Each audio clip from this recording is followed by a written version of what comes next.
Hello, everybody. It's Mary Lynn Harris here of Hard at Work, and welcome back to another episode of how to create an impactful legacy for your business. As you know, we're always talking about kindness, productivity issues in workplaces.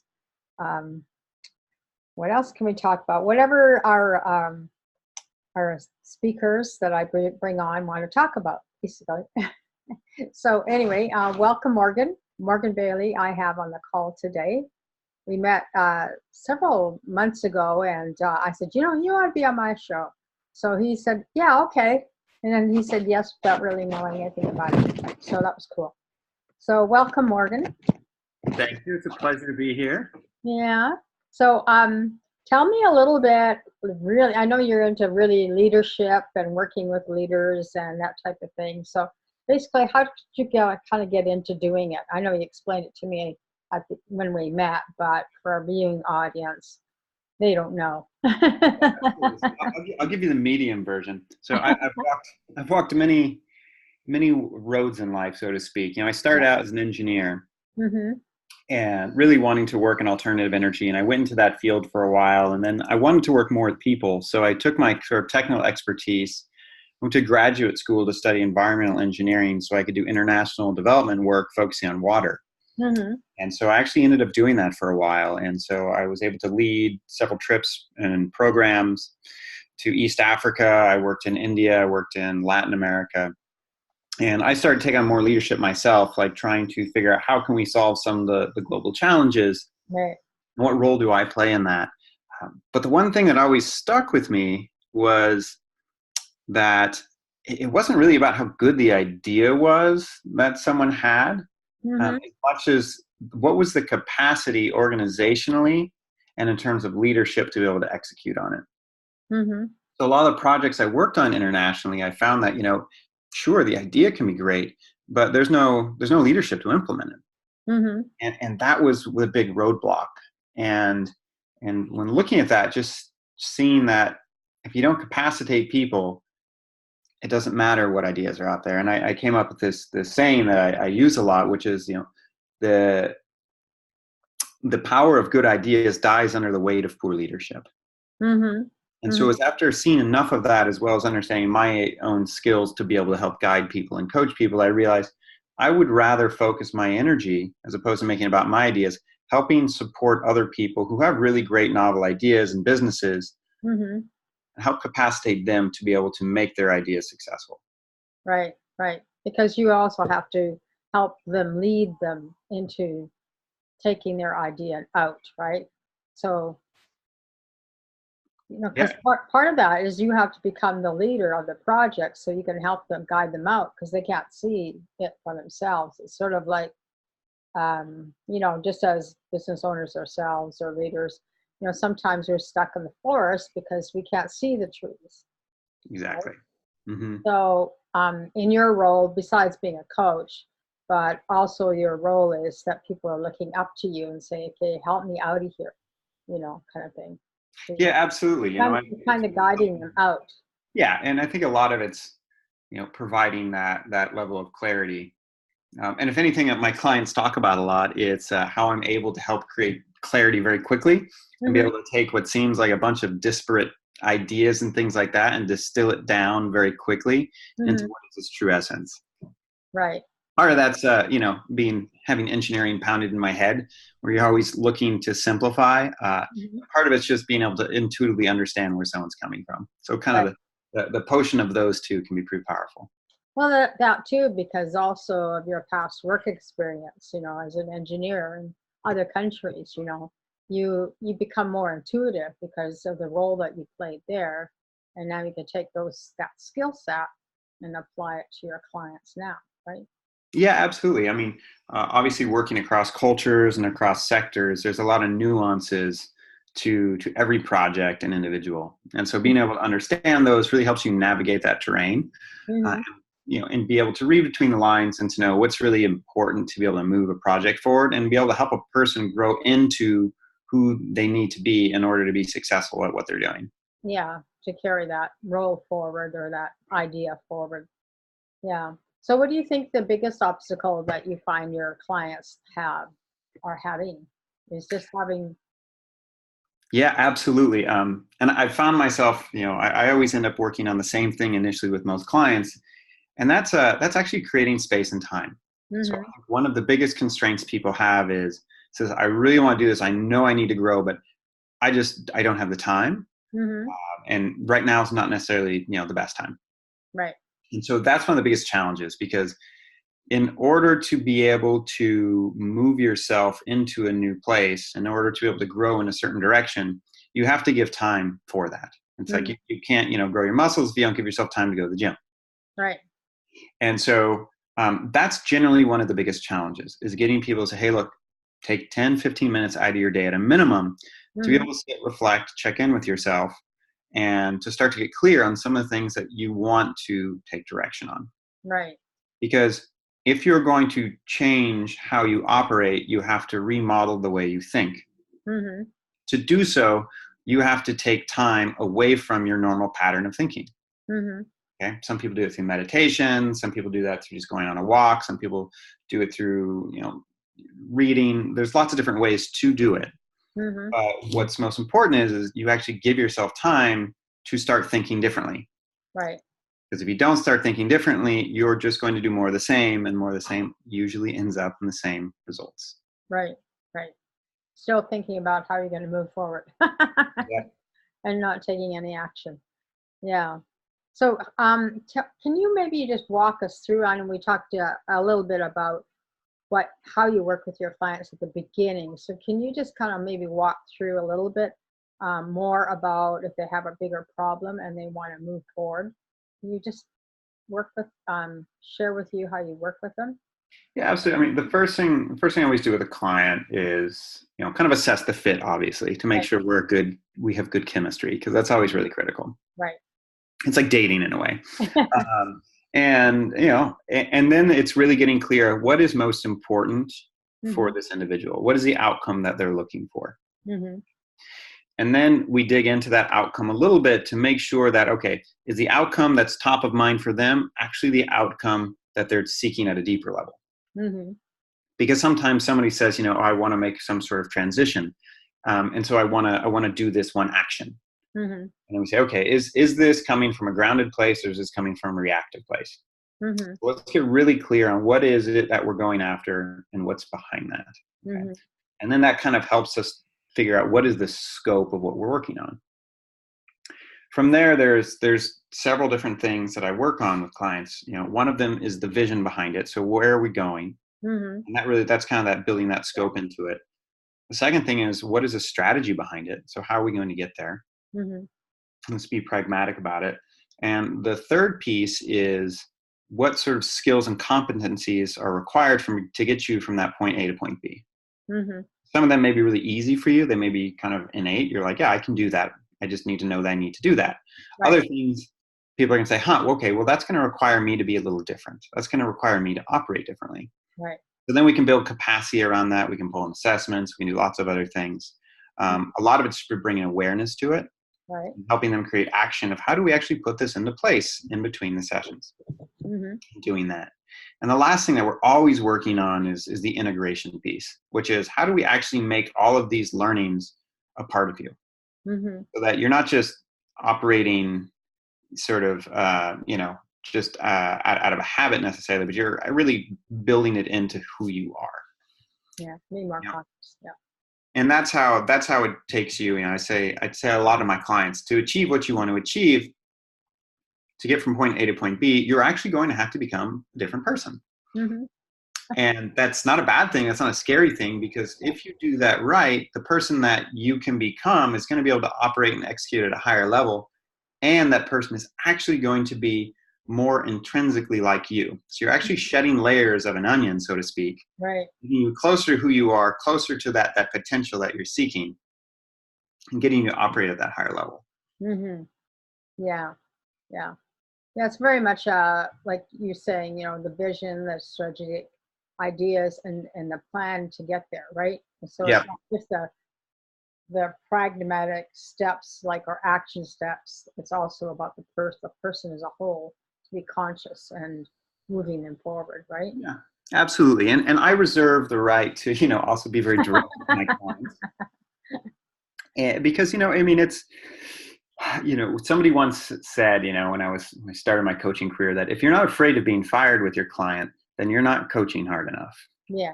And sometimes you have to push. You have to take that hard edge with people. Uh, Hmm. there are things that maybe we don't see or we're not ready to see. Now, obviously, it's got to be handled in a way that's professional and whatnot. Hmm. But the point is, if you want to see some sort of transformational change, you are going to have to dig deeper than the surface. Right. And I think that requires a deeper level of coaching. And the coach really has to be present with that, and at times call people out on things. Hmm. Yeah. Are you willing to be afraid to be heard, and are you willing to? Yeah, I must try and think of a word for that, but it's sort of like sometimes you just got to tell the truth, and they get hurt or you get hurt, you just have to kind of roll with it, right? Yeah, and it's funny. Some of the most powerful coaching sessions I've had, it's ones when I've been on the edge of my seat, being like, "Oh man, this person is never going to want to work with me again," Yeah. because I called out things that were very sensitive. Again, always in a respectful way, Right. but it was pulling out some things that were perhaps challenging, perhaps things that they would rather just glide over, but were really crucial to work through and getting where they wanted to go. Right. After those sessions, I remember one of my clients is, I was sure they were, because they actually got angry during the session. After the session, they said, that was the best session I've ever had with a coach. Hmm. And I just laughed and I said, "Oh, I'm glad, because I thought it was perhaps going to be the worst, at least for Yeah. Yeah. Or you be fired or you fire him, right? One way or the other, right? one way or the other." Absolutely. Yeah. Yeah. So can you share some examples or successful stories you've had working with your clients? Yeah, absolutely.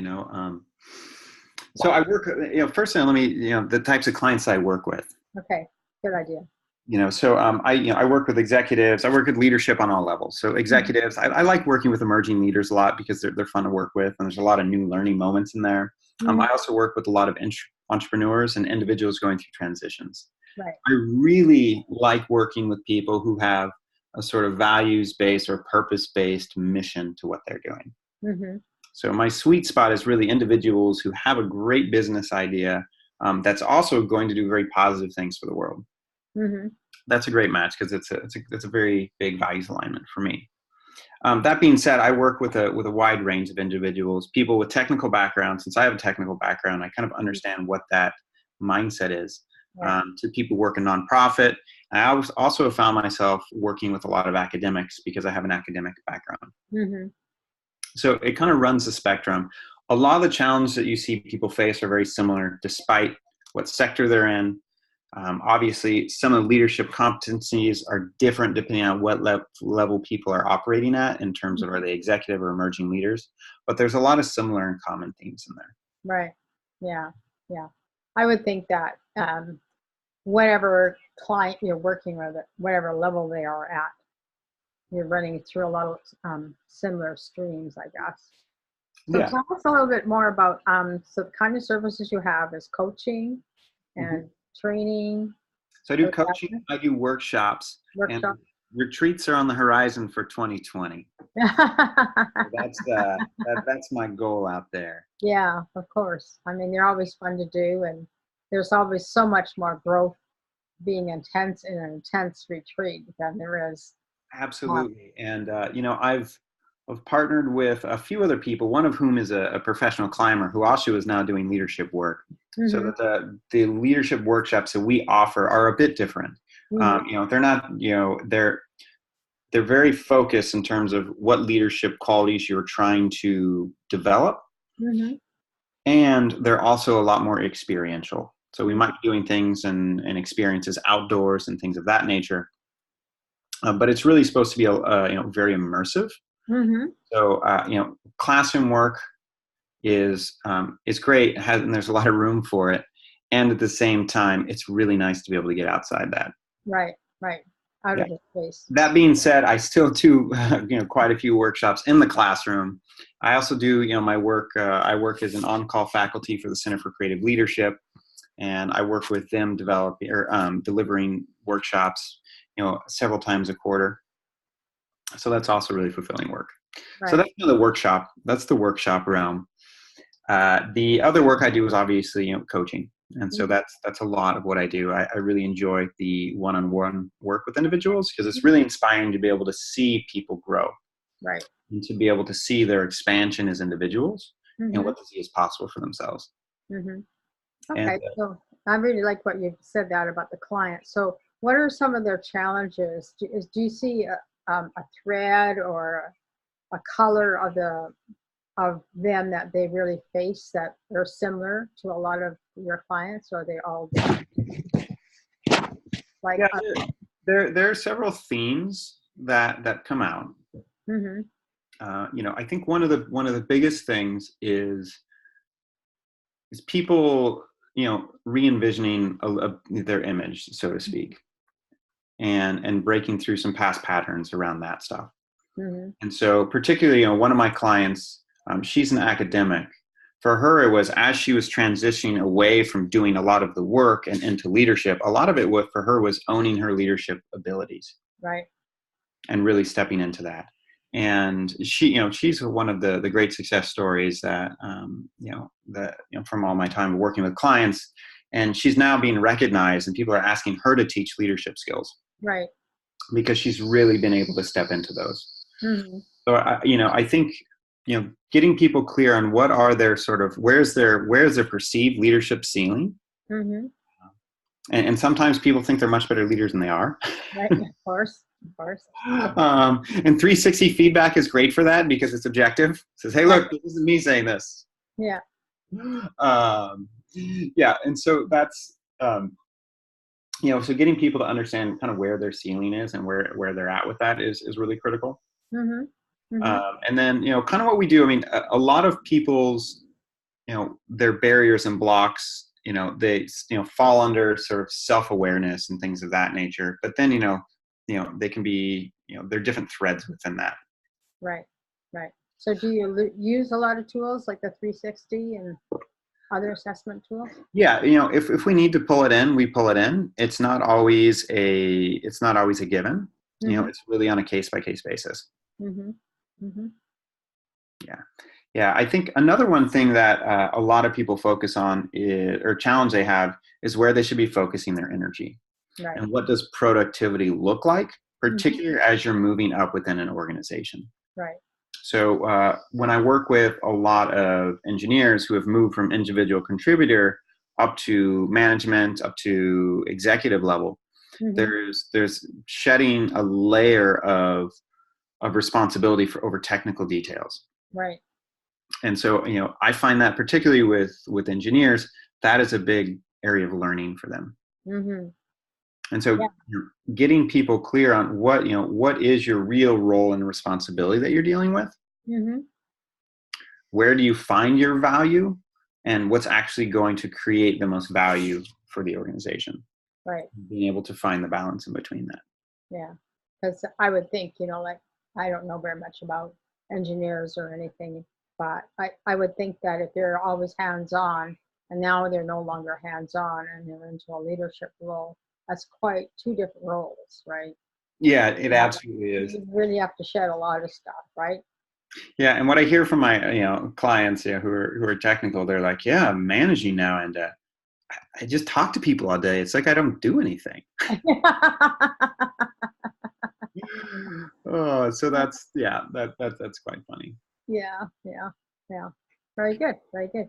So any tips or anything you want to share or things that we haven't covered that you would like to cover? Is there something else that you want to add? Yeah, well, I'd be curious. I mean, from your audience, what sort of things do I mean, you know your audience pretty well. Do you feel that would be most beneficial for them? I mean, I have a whole toolbox, but I don't think we have the next 4 or 5 hours for me to lay it all out on the table. Yeah, yeah. No, that to be another call. I'm sure. I'm sure there'll be lots of other calls. But yeah, it's just basically what I find is that people, have issues about people not working productively or well enough, and like, okay, how do I deal with that?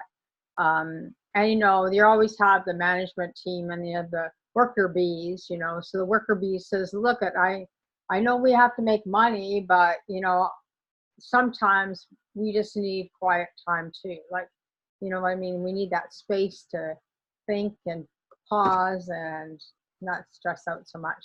And then we have, your management. They're saying, okay, but they're just not working hard enough, and I don't get what the problem is. Yeah, and absolutely. and then for me, it's about kindness. It's like, is kindness on your schedule or on your website? Do you include kindness in your meetings? And do you, what kind of things do you facilitate around kindness? Do you kind of put that into your scope of work as Yeah, well? absolutely. And I love that you bring that up. The way kindness comes into the work that I do is in the form of, compassion, Mm-hmm. both self-compassion and compassion for others. I feel like compassion and self-compassion is the buffer Mm-hmm. in between individuals' behaviors Right. and interpersonal relations. Mm-hmm. And so it kind of provides a little bit of, when someone does something that, perhaps would trigger you, if you're able to develop that compassion for the other individual, you can step back and instead be in a place of curiosity Mm-hmm. and not react so much to the other person, but just see this is a person doing a thing. Yeah. If I don't take this personally, what do I observe here? What do I know here? And so a lot of, when I, working with clients is getting them to understand, sort of where are their trigger points? Okay? Mm-hmm. And what stories do they make up? And to Right. understand that other individuals have very different personality types and preferences, Mm-hmm. and they have, their own stories. Mm-hmm. And so instead of reacting to them, be curious Mm-hmm. and treat others, regardless regardless of their behavior, treat others with respect and from a Mm-hmm. place of curiosity, and see what comes out of that, Right. which I think is a big one. Another thing that I think is really important for individuals to know, and I work with this on all my clients, one of the first things we do is a values exercise. Mm-hmm. So we get them clear on what are your core values as an individual, Mm-hmm. because that's going to drive what sort of work you want to do, who you want to work with, and things of that nature.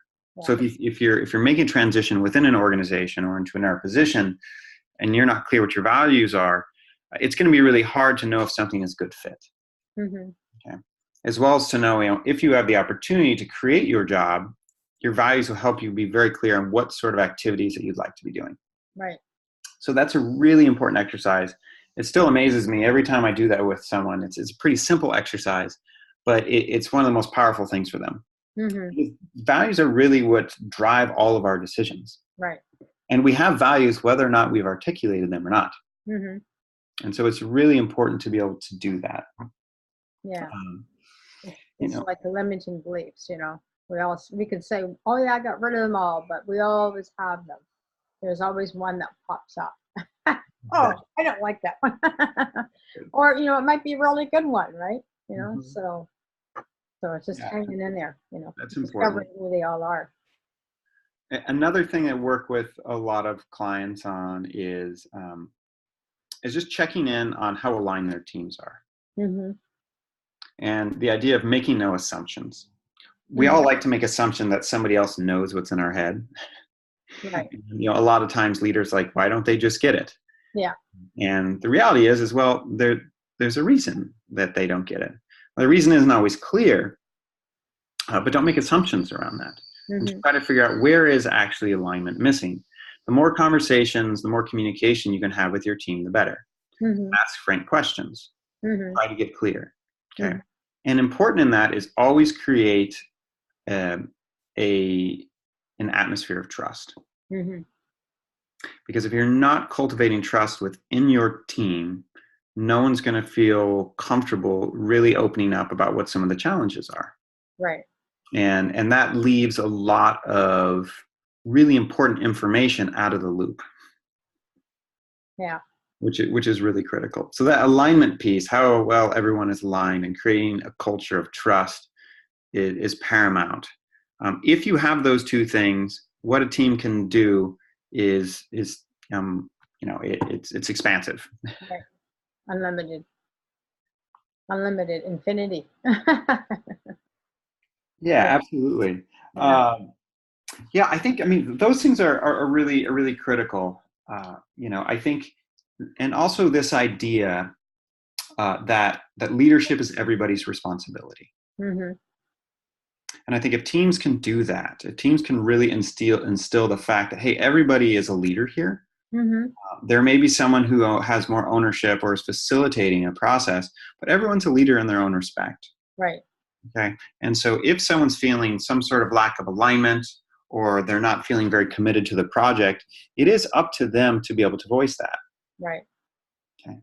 And if everybody continually did that, then everybody would continually at least know if they're not on the same page. Right. Because what I find oftentimes, particularly when I'm working with teams and groups, is half of the people think they're on the same page, half the people don't. Right. And you think, what is the loss of productivity if half of your team is not aligned with you? Half of your team is not on the same page with you, is not going after the same thing with you. It's literally like you have one wheel going in one direction, one wheel going the other, Mm-hmm. and you're wondering, why is the car not operating correctly? and we tend to assume that others see the world like us. Right. And so we either think like, well, if we're not clear on what's going on with our organization, then they're not clear. Or if we're clear, other people must be clear. Mm-hmm. That's not the case. Yeah. Yeah. And so being able to have those conversations, and particularly as a leader and a manager, asking people, so, what did you hear? Right. Okay? And really understanding and pulling out from people what is their perspective on things. Right. Because like you were saying, the more conversations you have, you're also given the opportunity to build trust a little bit more between everybody and you and them too, right? Absolutely. And, I sat down with the CEO of WD-40 about a year and a half ago. Mm-hmm. Really cool guy. He's very big on leadership, and what he's been able to do with his company over the past 18 years is he's increased the employee engagement rate. I think it's up to 96%. Mm-hmm. Okay, which is unheard of. Right. I think the national average is between 30 and 40%. Yeah, I heard about 50%. And yeah, well, I mean, that would be fantastic. But nonetheless, 50% is fantastic. That's still pretty sad. Yeah. That's a pretty low bar. But when talking with him, one of the things I really appreciated is his embrace of the phrase "I don't know." Yeah. And he, as the CEO, to say, "Hey, I don't know," and to be able to be humble in that respect and not need to be seen as anything in particular. Right. Okay. And if the CEO is not afraid to say, hey, I don't know, then other people in the team aren't afraid to say, I don't know. Right. Which means those sort of potholes and those other things that maybe people avoid because they don't want to feel like they don't want to feel misinformed or they don't want to look bad. All of a sudden you flush all those out and you can start to realize like, oh, wait a minute. Nobody really knows what's going on here. So now that we've identified that, now we can actually, figure out, well, how do we all figure out what's going on here and develop a plan, as opposed to people just kind of saying, okay, it sounds good, and then going off and operating at a lower capacity. Right. Right. Yeah, for sure.